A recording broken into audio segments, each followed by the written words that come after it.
What is life after teenhood? Pag-uusapan natin yan in this episode of Adultish, a podcast series where we talk about adulting realities and share pieces of advice that will help you journey through your adulthood phase.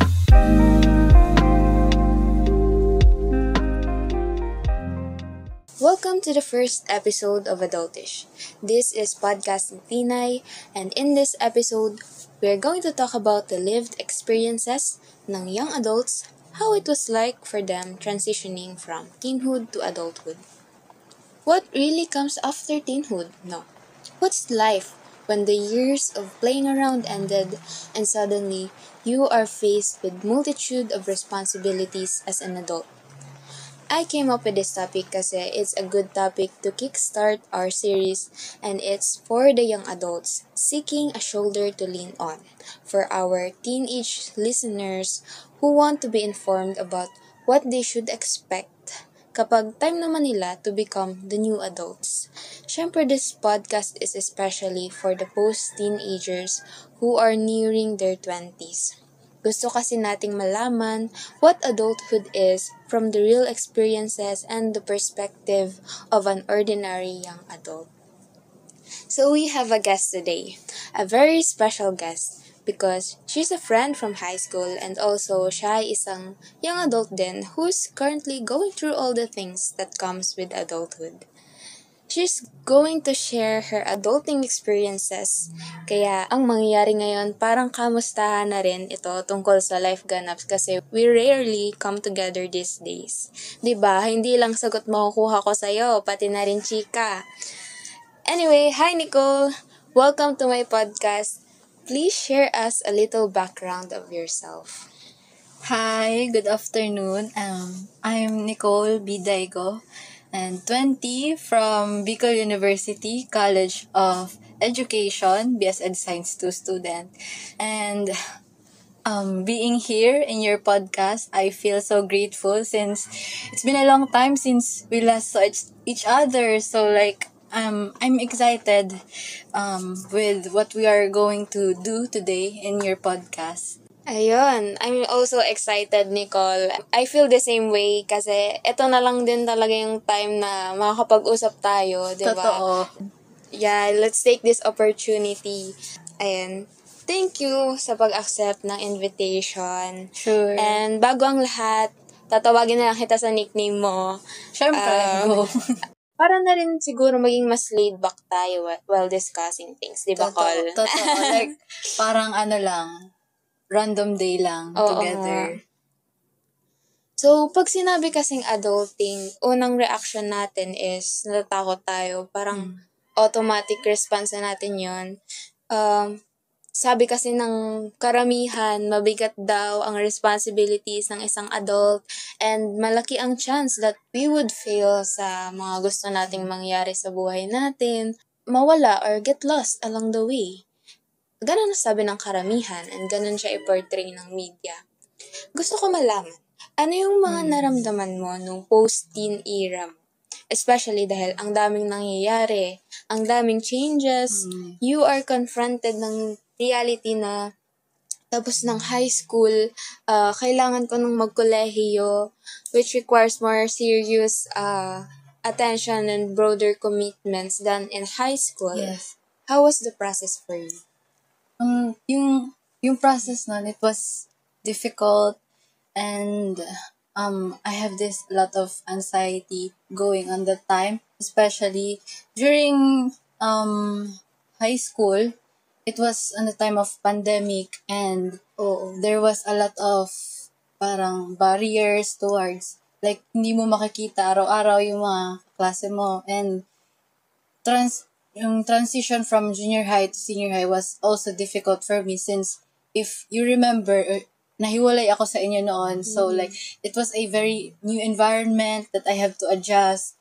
And especially from senior high school to college, there was this moment na nagising ako and parang naisip ko, I have to choose wisely since this is a very huge commitment because choosing a college course would define my future career and life as well. Like, it will alter the, trajectory ng life ko if I didn't pick the right course or the right decisions. So, like, there was a lot of things going on that time. Being a post-teen, nasa stage tayo para magdesisyon. Kasi it will, ito yung magde-determine kung ano yung maging kapalaran natin. It's a big matter for us. Yeah, especially, given pa na there is a lot of expectations coming from Totoo. from adult figures in our lives, especially like our parents, families. So like, there's this pressure na as a post-teen, parang we need to be more responsible, or like we need to minimize the chances of failing. So like, it was difficult. Tsaka, sa pagpili natin ng program, for example, kailangan nating i-consider din yung opinion ng iba, hindi lang yung sa atin, which made it more difficult. Yes. Kasi, naisip din natin, it's not for our sake din, it's for others, di ba? Yes. Like, they will have, may effect din yun sa kanila at the same time sa atin. So, now you are living the adulting stage na you are an adult. So, alam ko, adulting means independence daw. You will learn, or parang mas fit yung term na you are forced to learn to do things on your own without the help or only minimum help from your family or other people. Kasi kailangan, whether we like it or not. Ito na yung stage na kailangan talaga natin mag-grow as a person. Yes. Dahil growing up is inevitable at hindi talaga natin siya matatakasan. Diba, ikaw, nag-dorm ka ngayon. Oo, like, kauwi lang. Kwentuhan mo naman kami ng mga bagay na pinagdaanan mo. Living on your own, experiencing and learning new things and making day-to-day decisions. Did you have struggles within yourself, your academics, or in your environment? Ayun, so, like, when I entered college, my parents suggested that magstay na lang sa dorms so that less gastos sa pamasahe and less hassle din sa pag-commute. So, from that moment, there's this expectation that I must decide for myself. But on the other hand, yung problema dun is indecisive akong tao, and usually it takes opinions from other people before makakapag-decide ako sa isang bagay. So that trait of mine caused the struggles that I experienced talaga in my day-to-day decisions within myself, academics, and sa paligid ko. And sa sarili ko, I was so indecisive to the point that I can't even choose kung anong ulam yung kakainin. Like, and sa academics naman, I was indecisive to do a task. Like, minsan, parang gusto ko mag-procrastinate kanyan. And sa environment din, since I was living on my own, there's this expectation na dapat marunong ako mag-budget to fix my things. So, since galing ako sa parang I was pampered sa bahay, I had trouble adjusting since I stayed in the dorm kasi parang dapat I should do things on my own. And so far naman, I'm trying to learn from that struggles, from that experiences, and so far nagagawa ko na rin naman na mag-budget ng expenses ko and to encourage myself to do the things without other people encouraging me to do so. Oo. Alam mo, being an adult, mahirap siya at first. But Yes. yung pinakamagandang result ng experience na to is natututo tayo True. Hindi tayo nagsistay doon. Yung parang yung hirap na yun is nagbubunga din na through that hardship nakaka-gain tayo ng skills, Yes. important life skills na kailangan Yes. talaga natin. Something na parang I need to learn daw talaga. Oo. So, dahil sa experiences na to, may napansin ka bang nagbago sa'yo? What has changed in you? I think, from my experience, like, if I would look back on myself, like high school, senior high, ganyan, and now in college, I can say that I'm, more confident when it comes to making decisions. Like, for example, choosing my food or choosing anything that is about me. Since I came from a very conservative family that parang dinidirect ako sa kung ano man ang gagawin ko. But since I started living on my own, there's this confidence in me na whatever I choose, I would do it for myself and it will be okay na parang wala namang ikasasama na sobra. Like, in the end, I will be okay. So, I think, there's this, I became more independent. Oo. Like, like, hindi naman like fully independent na since nagsisimula pa lang ako sa adulthood. But, I'm getting through it. You're getting there. I'm getting there.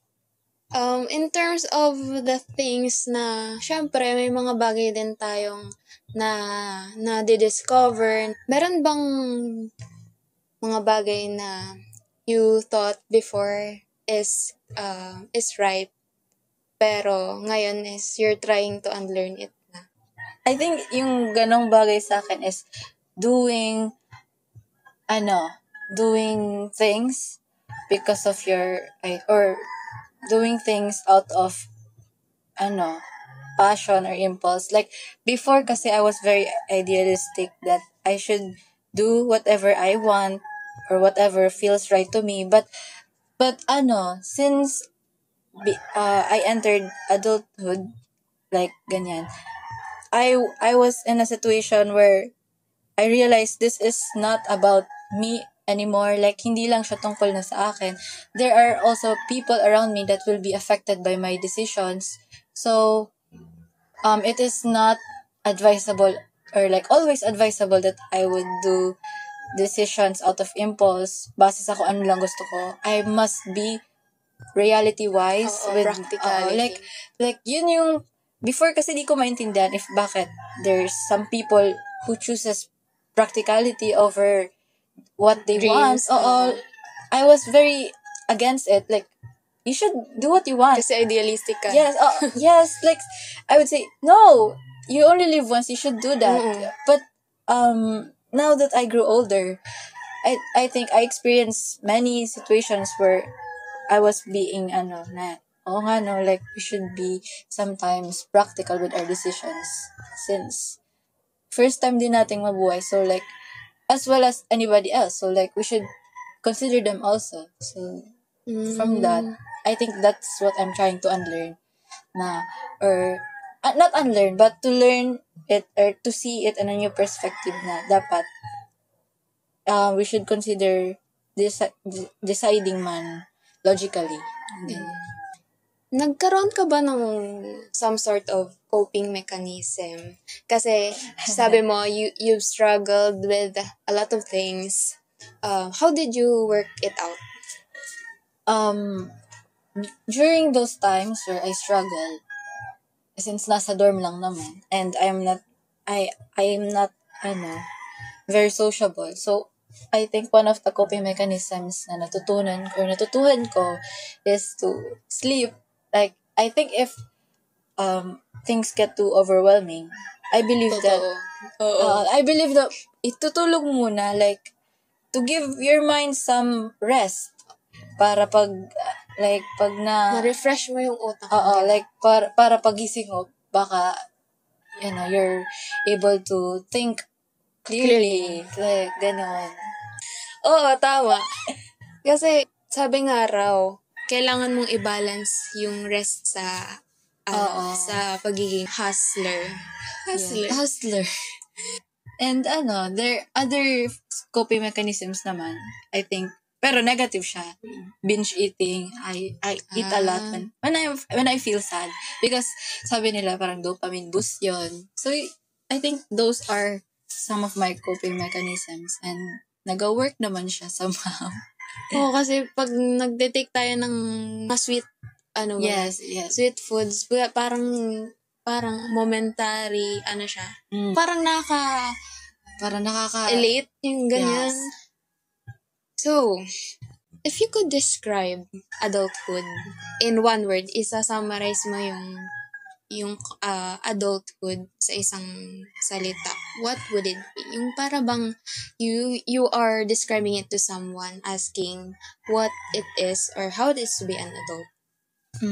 To be an adult, one word, I think to be an adult is an adventure. So, I think adventure kasi I cannot explain to another person ang adulthood because it is a personal experience. So, I think adventure is the most applicable word since it is their adventure, it is their life, and as they enter that phase, sila lang ang makakapag-define kung paano nila yan mararanasan. Kasi I think para siyang, ang adulthood is like a blank slate of paper that you have this responsibility to write on it, to design or to plan or to do anything with that phase. So I think adventure is the word that I could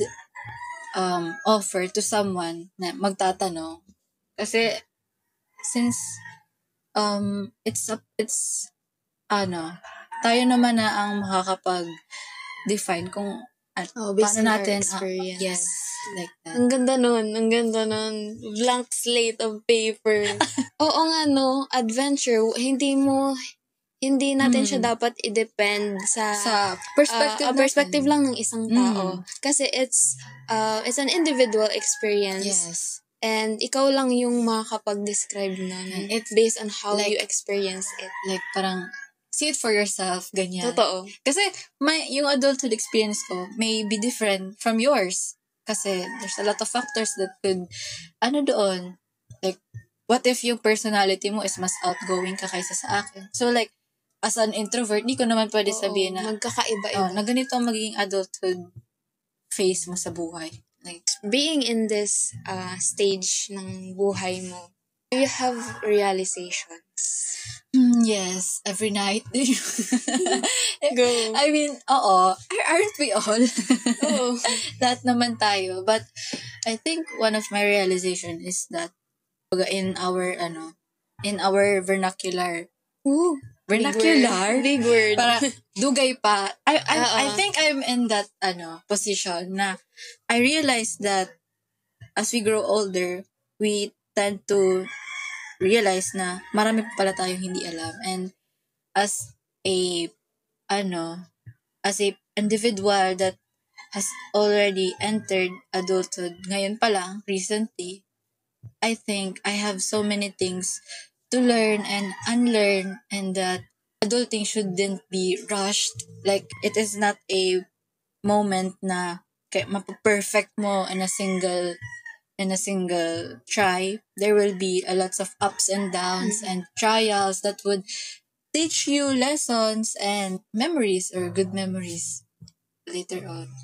Yes, adulthood should be enjoyed more than should be suffered. Kasi we only live once. Kaya bawat experience should be taken in a positive lens na okay, mahirap siya ngayon, but there will come a time na you will break free from that hardship. Like, it's temporary. Temporary lang yan.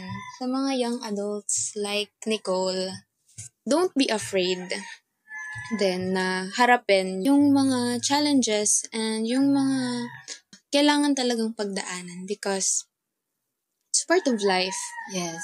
And of course, ating mga post-teens ngayon and teenagers, don't be scared. Oo, kalmahan nyo lang. Oo. Ikaldag nyo lang. Hindi. Wag niyong isipin na you will only have bad days. Wag niyong isipin na it's only storms here. It's not that. Yeah. Merong storms. Let's face it. Talagang mahirap, but i-expect nyo rin na you will learn so many things about life in this stage. Para ka lang din nag-puberty, pero may involved ng bills, ganyan. Yun. And isa pa, idadagdag ko rin na you don't have to be that, kung sinasabi nilang adult, parang wala namang Parang, definition ng pagiging yes. isang adult. Kasi, in some platforms, there's this idealized version of adult. Pag ganito, ganito ka ganyan. We don't have to follow it. Be your own authentic self lang lagi. That is the main, I think that is the main purpose of adulting. Oo nga, kasi you're just a year older, di ba? Hindi mo naman kailangan baguhin talaga totally yung sarili or parang mag-rush na kailangan ganito na ako when I step into this 20s. Ganyan.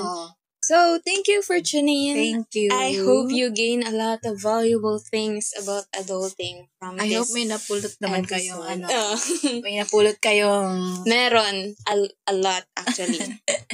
And, ayun na, finally, nasagot na namin yung question na what really comes after teenhood. Thank you so much, Carl, dahil sinamahan mo ako this episode. Pinaunlakan mo ang aking imbitasyon. This really means a lot to me. I hope we will be able to do this again in the future. Hoping. Once again, this is Podcast ni Tina. You can listen to Adultish every Friday night. Don't forget to keep your notifications on so you'll be notified